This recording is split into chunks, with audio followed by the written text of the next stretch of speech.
Fastball is a high drive into deep left center field. Buckner goes back to the fence. It is gone. Well, that was 7:15, but did you know he hit 7:14 here in Ohio in Cincinnati? This morning, we are paying tribute to one of baseball's legends, Hank Aaron, who endured racist death threats while chasing down that record, to the all-time home run record. He died yesterday. He was 86 years old. Joining us this morning, Dr. Daryl Smith, author of Making the Big Red Machine, Bob Howsam, and the Cincinnati Reds of the 1970s. And good morning, Dr. Smith. We appreciate you joining us this morning. Thanks for having me on. It's a privilege to talk about Hank Aaron. Yeah, you were in the stadium back. It was opening day. Tell me about that. Set that up. It was down at Riverfront Stadium. Exactly. Yeah, the context, I think, is really important for your listeners to really appreciate what Henry did. You know, Babe Ruth hit his last home run in 1935, so that was home run 714, and a lot of people thought, will that record ever be broken? And people came along, Willie Mays, some of Henry Aaron's contemporaries, Willie Mays, Mickey Mantle. Mantle was sidelined by alcoholism and injury, and Willie Mays kind of got hurt by the wind in San Francisco, and meanwhile, Hammer and Hank is just quietly hitting home runs up in Milwaukee and then Atlanta. And Bravo, by the end of the 1973 season, he's at 713. He's just one home run away at the end of the season. Were you surprised to see him in that starting lineup? Because a lot of times they want them to tie and break the record at home, but he was actually in that lineup that day. Yeah, they had him out there for opening day. And another thing that I think will resonate with your viewers is April 3rd, 1974. The folks living in Xenia remember that day clearly because a tornado swept through there. It was the second biggest storm day in U.S. history.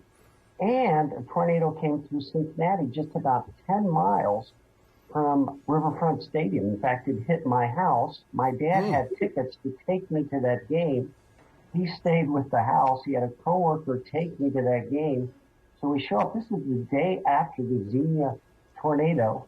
Hammer and Hank's there. There's a great picture of him with Johnny Bench and Pete Rose because the new vice president, Gerald Ford, was in attendance. Little did we know that 4 months later, Ford would be the president. Well, it didn't take Hammer and Hank long.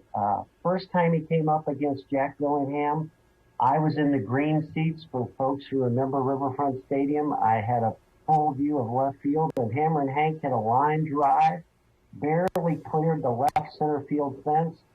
And I remember everybody standing and giving him a very polite and respectful standing ovation.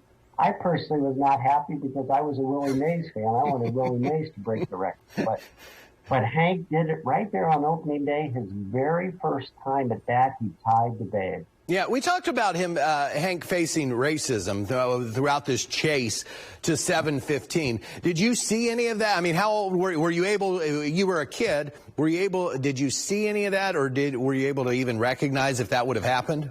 Yeah, you know, there was reports at the time that he was getting letters from folks who don't realize everybody's created in God's image, and they didn't like the color of his skin. And I think the other thing, though, that hurt Hank is he was really introverted and wasn't really outgoing or bubbly. So he was sort of, he came across as aloof or kind of sullen. In contrast that with Willie Mays, his contemporary, who was bubbly and the say-hey kid. And so I think a lot of people viewed Henry as sort of arrogant. And I don't think he was. I just think he was introverted, but that didn't help the public's perception of him, didn't endear him to fans either. Yeah. Well, we just did a story on how he sat in the dog pound for years, and people didn't even really recognize him. Very regular guy. And I think what's happened is over the years, people have looked back at Henry Aaron and have grown in respect for him by the grace and dignity that he carried himself. He didn't let that few minority of people who were racist, you know, we have all kinds of racist people against all kinds of minorities. He didn't let those people sidetrack him. He carried himself with grace and dignity. Yeah, well, we have about 30 seconds left, Daryl. Will you tell me about your book? Because you got a book that you wrote about the Cincinnati Reds in the 70s and the Big Red Machine. Yeah, you know, the Reds dominated baseball in the 1970s. It was a wonderful era in Ohio. Lots of folks from Columbus would come down to games. And the book is really about how did that happen? Obviously, we had great players, but great players don't guarantee a great team. And so this is a look behind the scenes. A guy named Bob Howsam put that team together, and it's really the story of how he put those pieces together to get what we enjoyed so much in Ohio. All right, we can pick that book up, I'm sure, probably on Amazon? Yes, available everywhere. All right, give me the title one more time. It's called Making the Big Red Machine, and then the subtitle is Bob Howsam and the Cincinnati Reds of the 1970s. As a Reds fan, I'm going to check it out. Dr. Daryl Smith, thank you so much. I appreciate you joining us this morning, sharing your thoughts on Hank Aaron. Have a great day. Good Day Columbus continues after the break.